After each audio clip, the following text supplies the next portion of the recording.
बिहार में high profile Gopal Khemka murder case में action हुआ है। एनकाउंटर हुआ, सस्पेंस, जमीनी विवाद का खुलासा हुआ।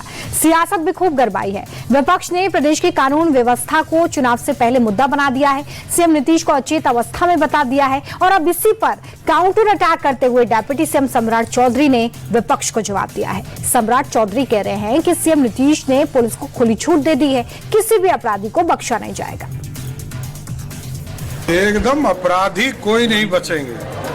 उमेश यादव ने हत्या किया, पूरी इंक्वायरी हो रही है, सब खुलासे हो चुके हैं। जिन लोगों ने भी इसका समर्थन किया है सबको जेल के अंदर सड़ना हो। पुलिस अपने पूरी तरह स्वतंत्र है।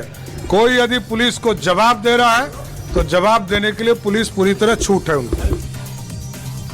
डिप्टी सीएम के इसी दावे पर आरजेडी ने पलटवार किया है। मृत्युंजय तिवारी का कहना है कि सीएम नीतीश के राज में बिहार की दुर्दशा हो रही है और इस तरह के हालात कतई बर्दाश्त नहीं किए जा सकते। प्रदेश में लगातार क्राइम का ग्राफ बढ़ रहा है और इससे लोगों में खौफ पैदा हो रहा है। देखिए, कहा जा रहा है कि पटना पुलिस ने गोपाल खेमका हत्याकांड के जो दोषी हैं उनको गिरफ्तार किया है, लेकिन पूरे बिहार में जो हाहाकार मचा हुआ है, चीख पुकार चित्कार है। अब तो कानून व्यवस्था पूरी तरह से चौपट हो गया है। पूर्णिया में कल लोगों को जिंदा जला दिया गया। अब तो कोई घंटा ऐसा नहीं, कोई मिनट ऐसा नहीं जब अपराधी तांडव नहीं कर रहे हैं, लोगों की जान नहीं ले रहे हैं। तो पुलिस जब लोगों की जानें चली जाती है तब कार्रवाई करती है। कांग्रेस ने आरजेडी के साथ सुर में सुर मिलाया। प्रमोद तिवारी ने कहा कि बिहार में जंगल राज लागू कर दिया गया है। बीजेपी और नीतीश सरकार को सत्ता में बने रहने का कोई हक नहीं है।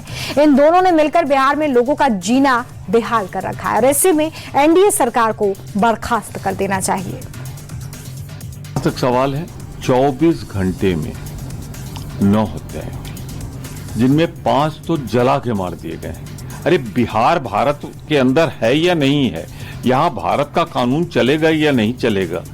भारतवर्ष में इस तरह जंगल राज अगर कहीं है इस समय तो उसका सर्वोच्च मैं कहूंगा हत्याएं हो रही हैं बिहार में।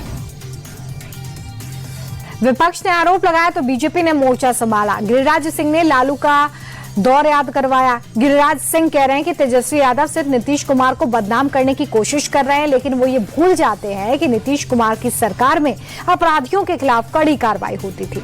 लालू यादव की सरकार की तरह अपराधियों को संरक्षण नहीं दिया जाता था। ये बिहार में कम से कम जो लोग कह रहे थे कि ये जंगल राज है, यहाँ तो कार्रवाई भी हो रही है। लालू जी के राज में क्या हो रहा है? जो कह रहे थे तेजस्वी यादव उछल उछल करके